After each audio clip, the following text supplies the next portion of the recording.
So we hope you enjoyed that preview as we take a look at the tail of the tape of our next fight, Steve Mitchell and Gary Hinton. Little height advantage for Mitchell, weight advantage for Hinton, and the reach is identical. We'll pick up the action from this pre-taped affair. Junior welterweights, round 3.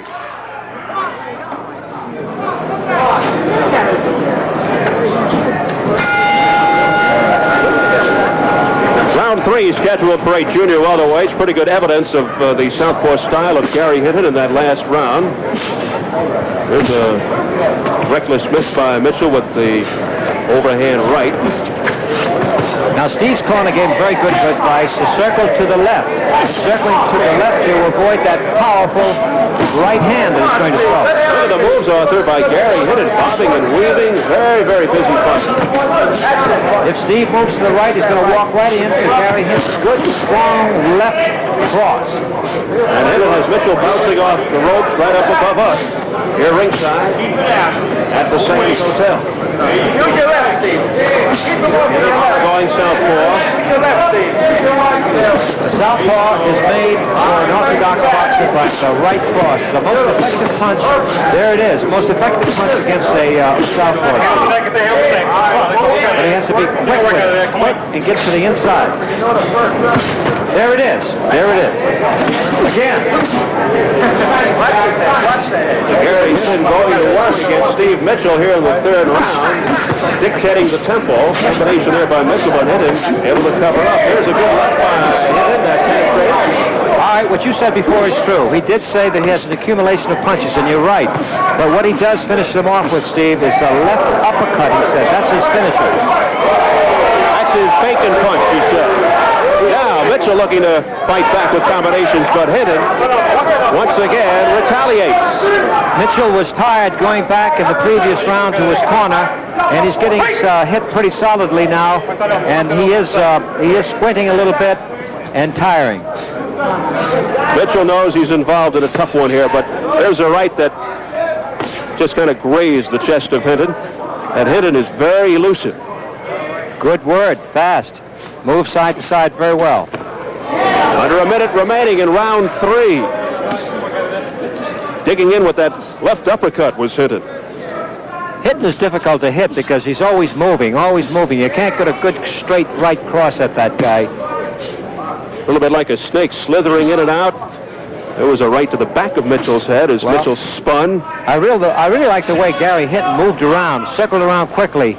And if his opponent didn't have his hands up, he would have been hurt then. Hinton looks extremely sharp, showing Mitchell just about his entire repertoire.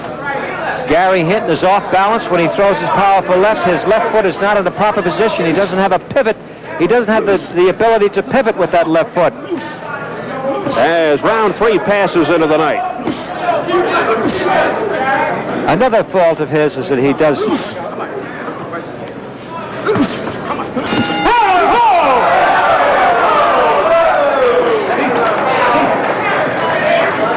Well, Gary Hinton showing that he means business. Let's take a look.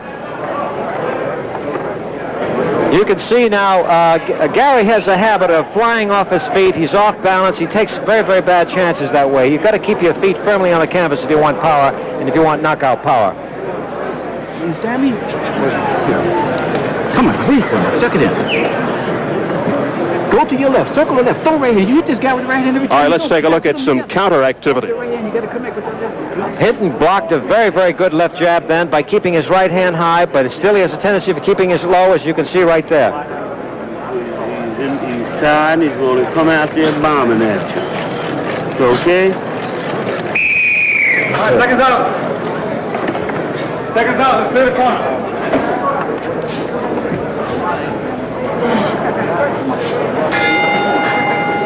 And round 4 scheduled for 8 junior welterweights. It's Gary Hinton in the red. He's been the dominating force in this fight. Steve Mitchell wearing the gray. He's never been knocked down. Mitchell at 7-0, 4 knockouts. Hinton at 19-2-1, 9 knockouts. Obviously the more professional experience. Both of them had about the same amateur experience. If I were the trainer, I would have said the very, very same thing in that ring. Steve he's tiring. He has to throw a lot of power to win this fight because he probably feels he can't go the distance. The hands are pretty low as far as Mitchell is concerned. The ring is very slippery, Steve. They didn't put any rosin in the middle of the ring, and that's where all the fight occurs in the middle of the ring, and that's where the rosin should be. Not so much. It should be in the corners, but in the ring, in the perimeter of the ring. And a snapping left by Gary Hinton. That rosin gives the fight attraction. Otherwise, they slip. Why do you think it is that they didn't put the rosin in the middle? Well, it's just one of those things. There he is. It was a great left hand. Mitchell goes down for the first time in his pro career. 5, 6, 7, 8. Well, he struggled up, but he made it on 8, Arthur.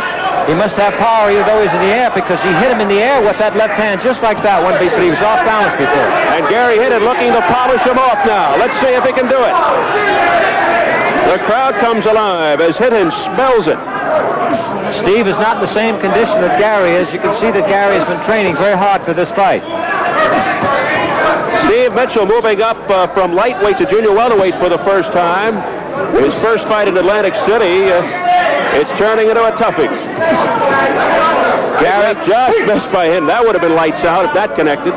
Gary has an objective. He doesn't work. He's a full-time fighter, and he wants to be the champion.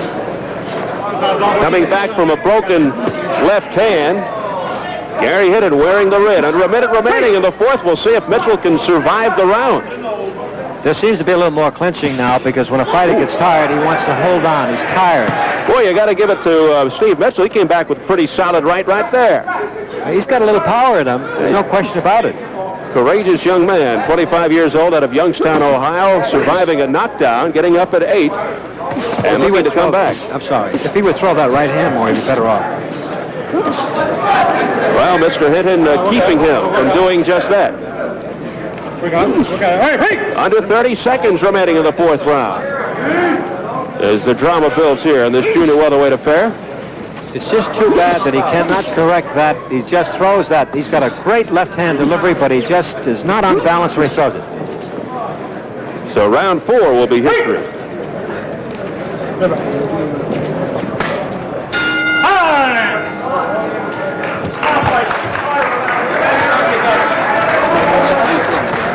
Arthur, we take a look at the fourth round knockdown by Hinton. There it is. There it is. It was just a quick off-his-balance left hand that did it, and I just don't understand where the power was there to knock him down, because Steve was hit with harder punches during this fight.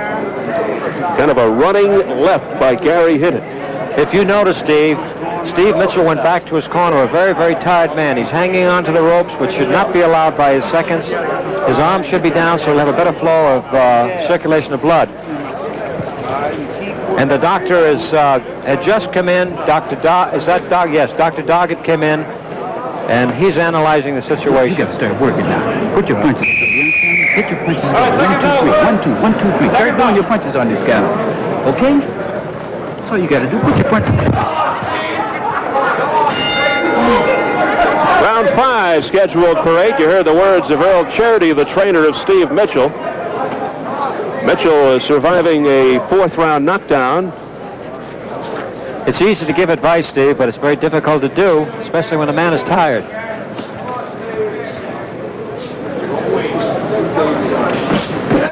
There's a right, but then Mitchell walked right into a shot by Hinton. Gary is very, very crisp, but he has slowed down a bit. Hinton looking to register victory number 20 in his pro career.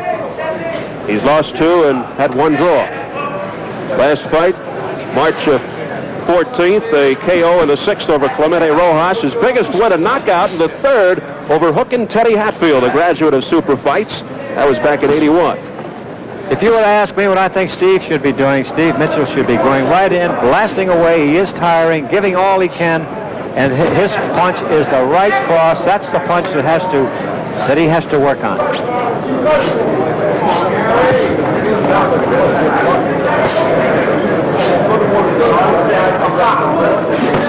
There's a looping left by Mitchell, but Hinton barreling right back. A terrific right uppercut. If he kept that up, it would be okay. He'll back off Hinton because Hinton is the aggressor. He keeps coming in. You have to discourage, sorry, Steve, you have to discourage an aggressive fighter by banging at him.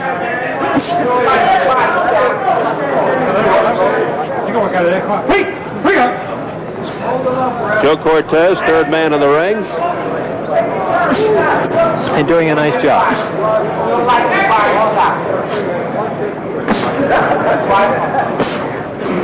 Now the two just trading punches, not as active as the earlier rounds. Yeah, it's slowed down considerably. We're going 3 minutes. You ever boxed for 3 minutes, Steve? It's pretty tough. Have I ever boxed for 3 minutes? Yeah. You ever skip rope for 3 minutes? I know how difficult it must be. Tough. Here's Hinton opening up against Right, there we go. There it is. He's down. You could see it coming. Steve Mitchell down on his back, down for the second time. Will he make it up again? 8, 9, 10. Nope. It's all over. A knockout for Gary Hinton. And he just got up very, very slowly. I don't believe he was completely KO'd. He has all his facilities and his faculties, but he was very, very tired. Well, Gary Hinton dominating from the opening bell and finishing up with a knockout in round number 5. He told us that he was looking not to go to the distance, and he was a pretty good prophet, and he is now 22-1 with 10 knockouts. Well, Gary Hinton is a very good prospect, Steve.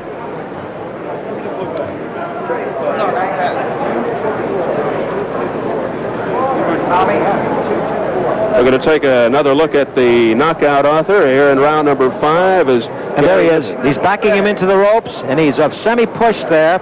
And that wasn't a very good punch there, but that's all developing into it. There's a right jab, and actually the right jab is what did the trick, and it wasn't really that powerful. I just think that he tired so much that he decided perhaps maybe the best way out is to take it easy on that count and getting up. All right, well, Steve Mitchell met his match. He loses for the first time in 8 pro fights. Let's take another look from a different angle. Yeah, let's look at it closely now. And you'll see where Steve, that's the jab that did it.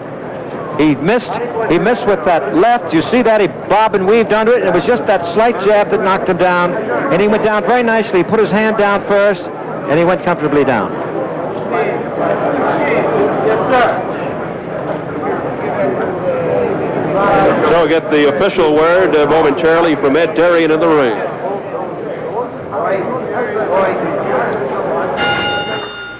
Ladies and gentlemen, the time of this bout, 2 minutes and 24 seconds of the 5th round, and a winner by a knockout, Gary Hinton.